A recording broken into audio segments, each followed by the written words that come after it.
isi hati-Mu bagi kami.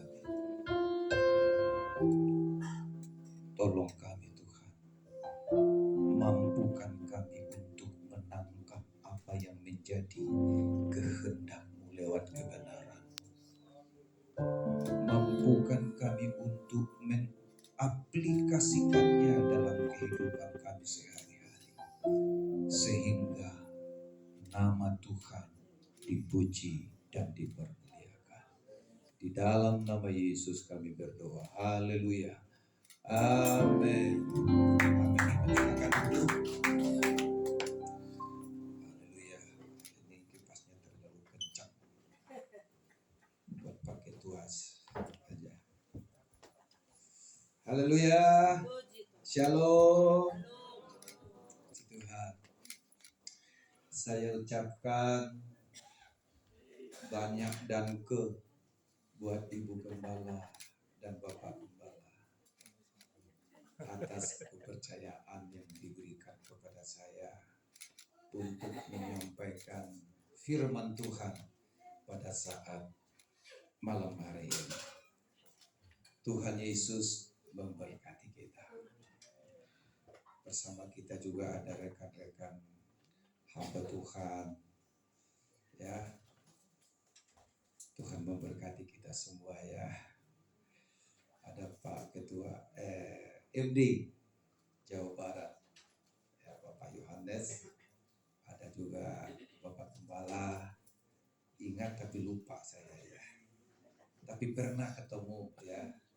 Cuma lupa di mana gitu, ya. Ya. Saya dulu di sini tuan rumah. Ibu Gembala saudara tamu. Sekarang saya tamu. Ibu Gembala tuan rumah. Sota balik ini dunia saudara. Haleluya. Tapi saya bersuka cita saudara. Walaupun saya bersama Ibu Gembala di tempat ini tidak terlalu lama, ya. Kurang lebih berapa tahun, Bu? 50 tahun. Tapi saya bersyukur saudara. Karena kita sebagai gembala kerinduannya melahirkan banyak gembala. Karena keberhasilan kita sebagai gembala bukan hanya membawa orang kepada Tuhan, tetapi bagaimana orang yang percaya lewat pelayanan kita bisa terpanggil menjadi pelayan Tuhan juga. Saudara, siap-siap tahun depan mungkin ada yang mau daftar sekolah kita di tempat ini, mengikuti jejak Ibu Gembala. Amin. Puji Tuhan. Saya cari-cari Pak Semi nggak ada, ya. Oh iya kote orang ibadah sore. Oke. Oh ya nggak ada. Sekali lagi terima kasih ya Bu Gembala sama Bapak Gembala. Tuhan Yesus memberkati. Sesuai dengan tema yang diberikan kepada saya, damai di sorga, damai di bumi, dan damai di hati. Haleluya. Tuhan. Tapi kita lihat muka-muka saudara. Ya, di sebelah sini kelihatan lebih berdamai, saudara. Mulai di sini sudah mulai keimpartasi damainya, saudara, ya. Haleluya. Puji Tuhan. Nats firman Tuhan yang diberikan dalam Lukas pasalnya yang kedua, saya mengajak kita membaca ayat-ayat 14. Kita mulai baca saja ayatnya yang ke-8 sampai ayatnya yang ke-14. Saya yang genap, saudara yang ganjil, nanti sama-sama kita ayat 14. Kalau udah ketemu katakan amin. Amin. Di daerah itu ada gembala-gembala yang tinggal di padang menjaga kawanan ternak mereka pada waktu malam. Tiba-tiba berdirilah seorang malaikat Tuhan di dekat mereka. Dan kemudian Tuhan bersinar-sinar mereka. Dan mereka sangat ketakutan. Lalu kata malaikat itu kepada mereka, jangan takut. Haleluya. Sebab sesungguhnya aku memberitakan kepadamu kesukaan besar untuk seluruh bangsa.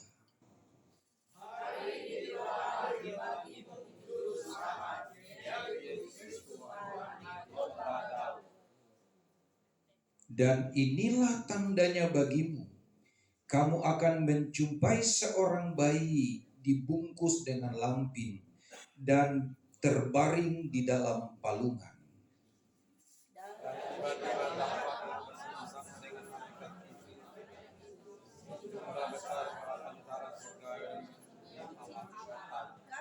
Sama-sama. Kemuliaan bagi Allah di tempat yang maha tinggi dan damai sejahtera di bumi di antara manusia yang berkenan kepadanya. Haleluya. Kalau kita membaca ayat ini, saudara, ternyata yang merayakan Natal pertama itu adalah para malaikat dan bala tentara surga, saudara. Di dalam ayat 14 dikatakan, kemuliaan ayat 13 saudara, tiba-tiba tampaklah bersama-sama dengan malaikat itu sejumlah besar bala tentara sorga yang memuji Allah, katanya, kemuliaan bagi Allah di tempat yang maha tinggi dan damai sejahtera di bumi di antara manusia yang berkenan kepadanya. Jadi saudara, malaikat saja merayakan Natal, maka kita pun juga harus merayakan Natal. Haleluya. Saudaraku yang dikasihi oleh Tuhan, sesuai dengan tema yang diberikan kepada saya, damai di sorga, damai di bumi, dan damai di hati. Di sorga so pasti damai, di bumi yang tidak pasti. Oleh karena dosa,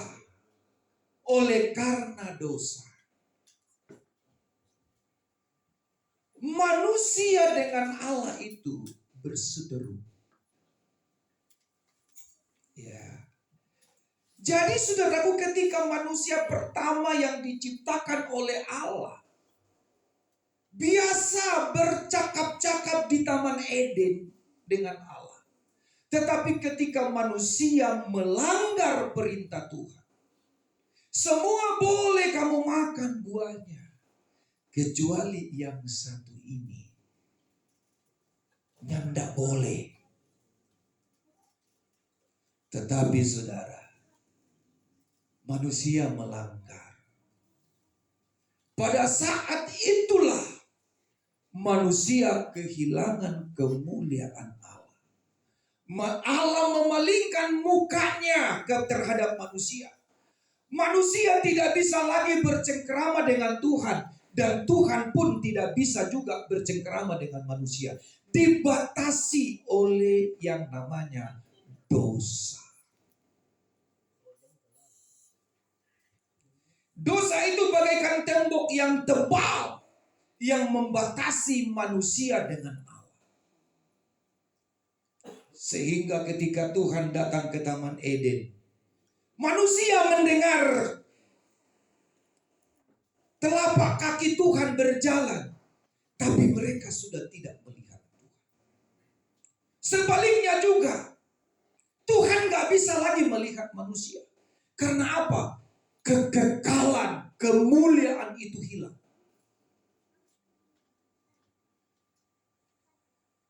Sehingga ketika mereka mendengar, manusia sembunyi. Tuhan harus memanggil. Jadi manusia terpisah dengan Allah. Saudara tahu, manusia diciptakan itu kekal. Manusia itu diciptakan apa? Kekal. Sebelum manusia jatuh dalam dosa, manusia itu sifatnya kekal. Segambar serupa dengan Allah. Kekal. Tetapi oleh karena dosa, manusia kehilangan semuanya itu. Sebelum manusia jatuh dalam dosa, di Taman Eden tidak ada cerita itu. Darah tinggi, diabetes, kolesterol,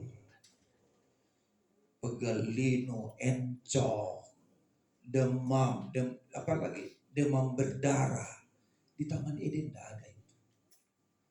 Dan semuanya itu jadi ada karena dosa. Tetapi saudara, Alkitab berkata dalam Injil Yohanes pasal berapa? Karena begitu besar kasih Allah, sehingga apa? Supaya apa? Melainkan apa? Bisa bilang amin? Begitu besar kasih Allah akan dunia. Tidak ada cara lain untuk manusia bisa berdamai dengan Allah. Harus ada korban. Harus ada korban. Itulah sebabnya saudara, firman itu menjadi manusia. Supaya apa? Supaya bisa dikorbankan. Supaya manusia bisa berdamai dengan Allah. Hanya lewat Yesus Allah bisa berjumpa dengan manusia. Sebaliknya juga manusia bisa berjumpa dengan Allah Bapa di dalam Yesus Kristus. Haleluya. Di luar Yesus tidak ada keselamatan. Itu tegas dan harga mati. Kalaupun ada pengajaran yang mengatakan orang baik nggak mungkin dihukum oleh Tuhan. Orang baik pasti masuk surga. Kalau itu memang benar, Yesus tidak perlu mati di kayu salib. Yesus tidak perlu datang ke dunia. Dan itu lagi viral. Pengajaran apa? Progresif. Yang menyatakan orang baik pasti masuk surga. Tetapi kita berkata, hanya orang yang percaya kepada Yesus yang bisa masuk surga. Haleluya. Bagaimana Allah mendamaikan kita dengan dirinya? Dalam situasi bagaimana, dalam kondisi bagaimana manusia sehingga manusia berdamai dengan Allah? Coba kita baca dalam Roma. Roma pasalnya yang kelima.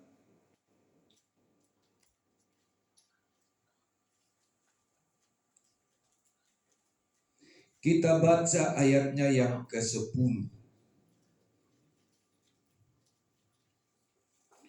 Baca sama-sama.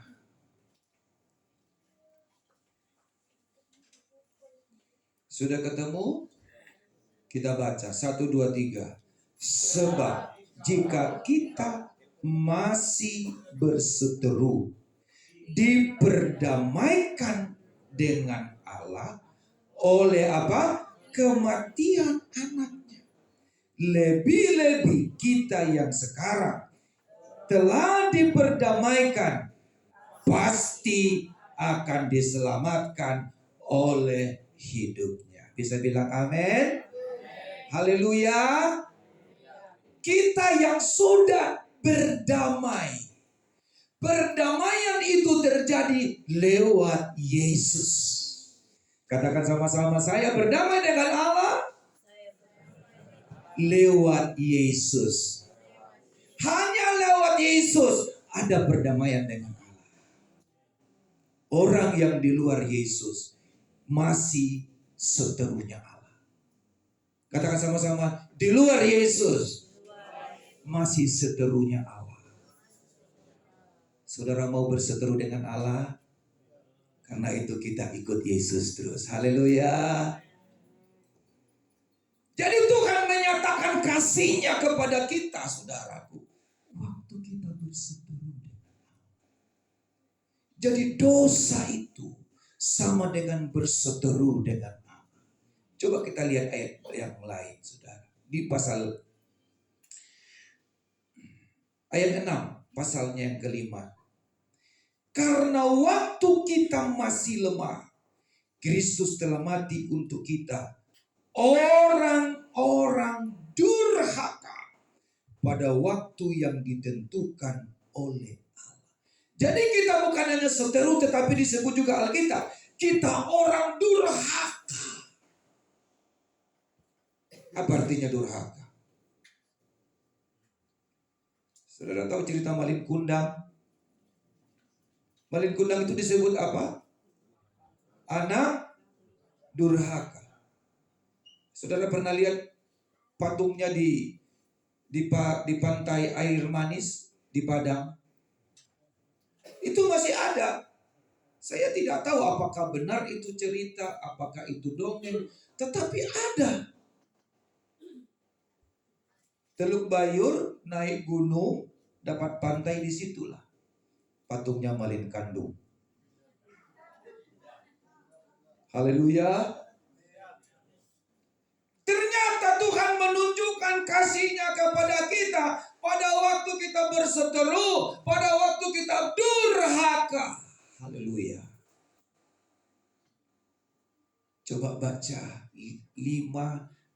Roma 5 ayatnya yang kelima dengan suara yang keras. 1, 2, 3.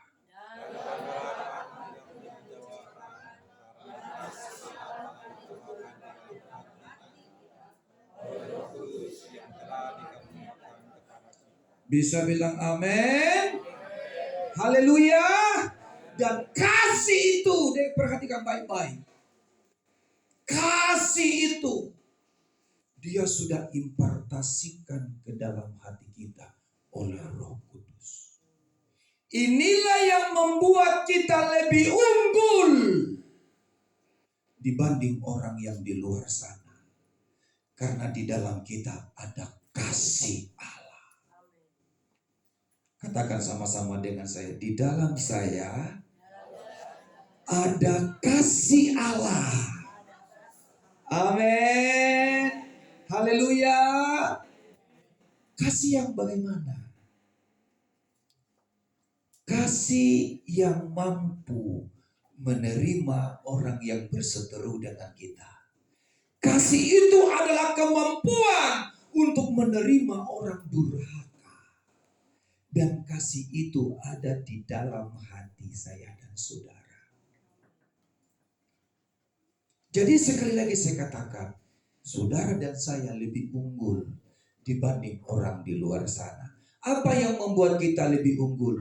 Karena di hati kita ada kasih Allah.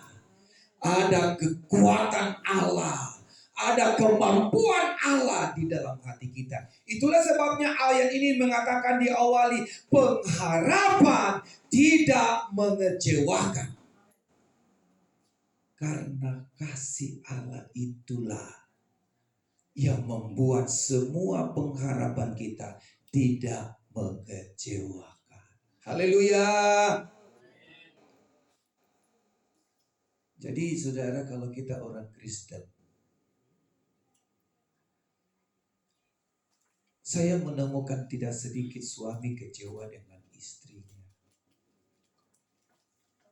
Istri kecewa sama suaminya. Suami istri kecewa sama anak-anak. Anak-anak kecewa sama orang tua.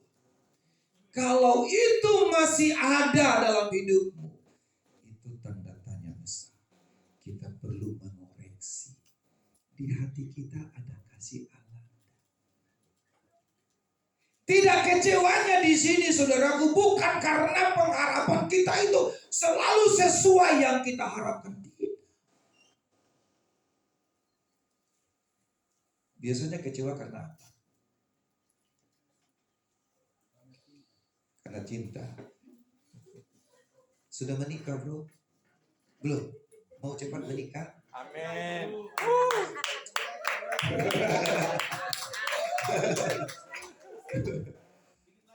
Dikit lagi. Waktu pacaran bro, ya tai ayam rasa coklat.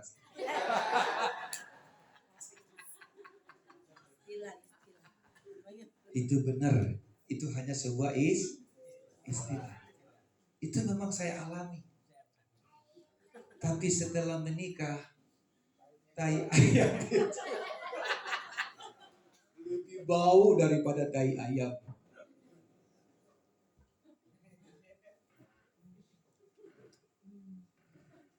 Jadi bro,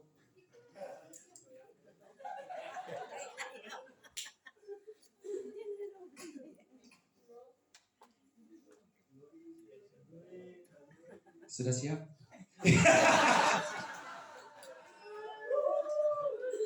Iya. Waktu pacaran, semua terasa indah. Tapi setelah menikah, kebanyakan keindahan itu kayaknya pengalaman ya Pak. Haleluya. Tapi itu konteksnya di luar Yesus, katakan sama-sama amin. Tapi di dalam Yesus akan tetap terasa indah. Apa faktornya? Karena di dalam hati ada kasih Allah. Amin. Haleluya. Jadi begini saya belajar saudara, kasih Allah itu mengajar kita tentang apa? Bukan menuntut.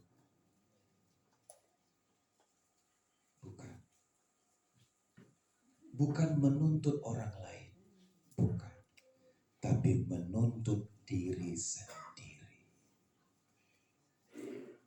Katakan sama-sama dengan saya, kasih Allah mengajar saya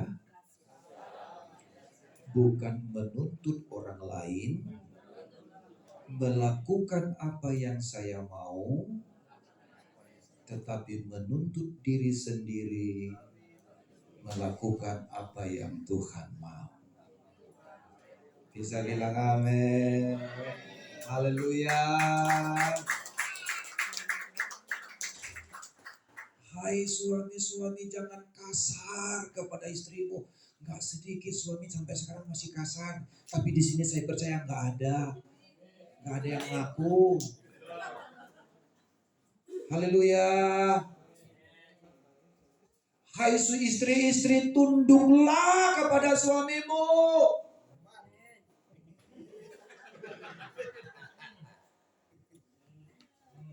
Itu hanyalah teori. Tunduk itu tanpa syarat.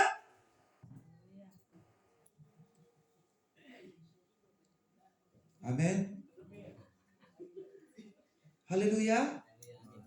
Gak ada yang mengatakan, hai istri, tunduklah kepada suamimu yang baik. Gak ada.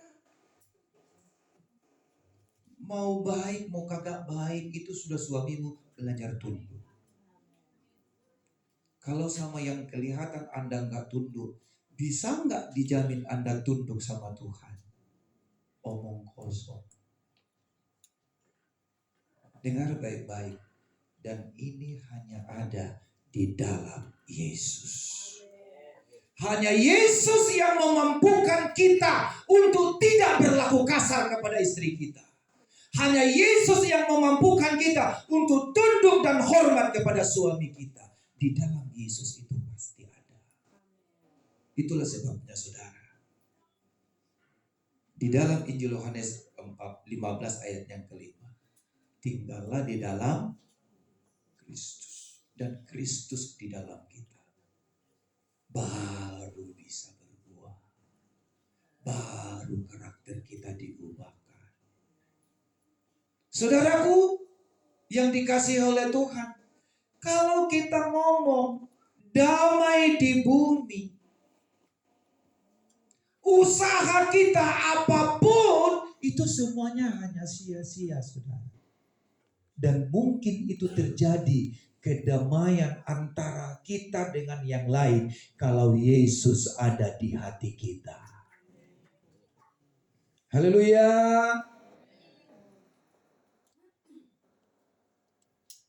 Kalau sampai emosi kita ledak-ledak, gak bisa dikontrol, itu gimana bisa damai? Damai itu menunjukkan suatu hubungan yang baik.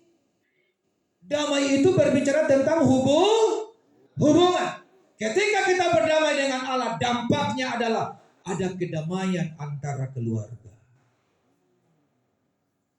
Itulah makna damai di bumi. Dimulai dari mana? Dari keluarga kita. Saya bawa anak istri saya. Dulu saya juga rusak, saudara. Namanya aja pendeta. Tapi puji Tuhan saya tetap belajar. Belajar dan belajar mempraktekkan firman Tuhan. Jadi pendengar di dalam rumah saya. Anak-anak saya juga nasihati saya dengar. Sehingga apa? Kami ini merasa nyaman, dekat. Apa yang saudara lihat benar itu nyata di hati kami, saudara. Saya itu kalau salah saya minta maaf. Saya minta maaf sama mereka. Saya tidak mau kedamaian itu hilang dalam rumah tangga kami. Kita juga pendeta bisa salah ngomong, bisa. Siapa bilang? Tapi saya tidak pernah malu mengakui salah sama istri saya, sama anak-anak saya. Maafin Bapak. Maafin Bapak. Sehingga apa? Damai lagi di hati. Haleluya, saudara. Dan yang terakhir. Sampai jam berapa ini?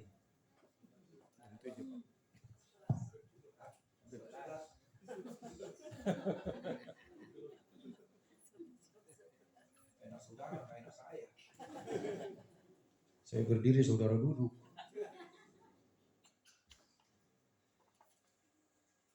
Kembali, bagaimana supaya kita selalu hidup damai? Hati kita harus penuh kedamaian. Aduh, terima kasih Pak. Terima kasih ya Pak ya. Dulu di sini AC-nya dingin.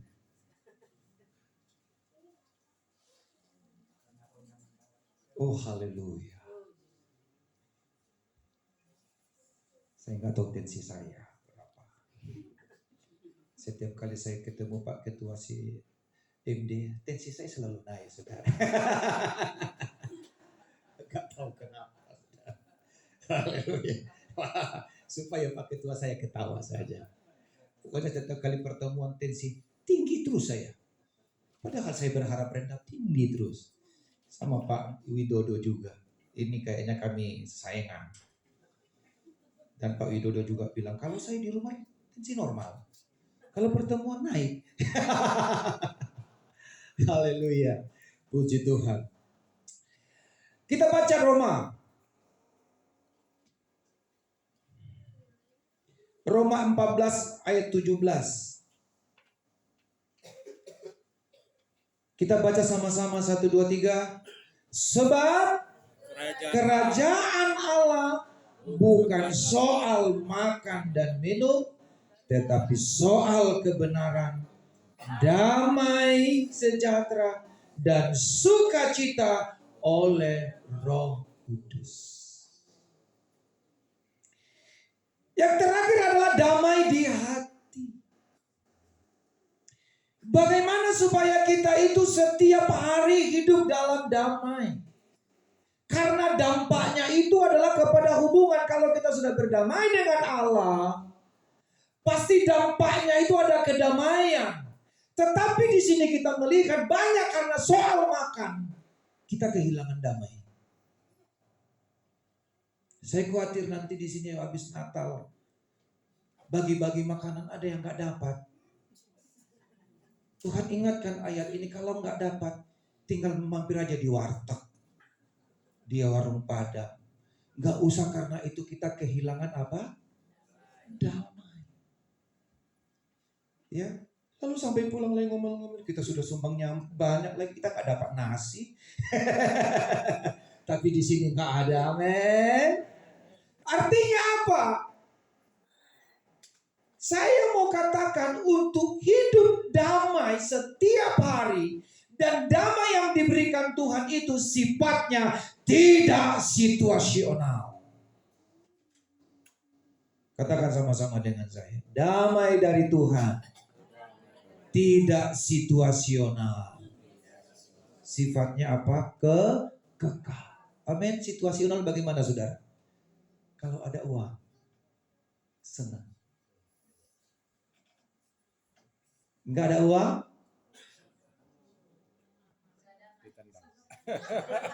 Ditendang. jujur. Enggak ada uang, salahin siapa? Suami. Betul kan? Iya. Kalau sudah salah menyalahkan, ada damai enggak di hati? Masalahnya bukan Anda enggak punya uang atau tidak. Anda itu belum connect dengan Tuhan. Saya sudah uji kebenaran ini. Kalau saudara pernah enggak punya uang, saya juga. Haleluya. Saya ngalami. Tetapi Tuhan itu tahu kita tidak punya. Bukan hanya tahu, dan dia sanggup untuk memberikan apa yang dia mau. Haleluya. Baru-baru ini pengalaman saya berdoa, Tuhan, saya butuh uang 600.000 mau beli sobleker mobil. Pulang Natal, ada yang salam saya, Pak, ini ada titipan. Dari siapa? Dari Oma. Oma itu siapa kita nggak kenal. Yang penting Oma. Kita tanya, Oma punya perpuluhan ini? Oh, enggak. Kalau perpuluhan saya tolak, karena itu uang adalah haknya gembala. Gak boleh dibagi. Katakan amin. Kok aminnya dikit? Lebih keras lagi.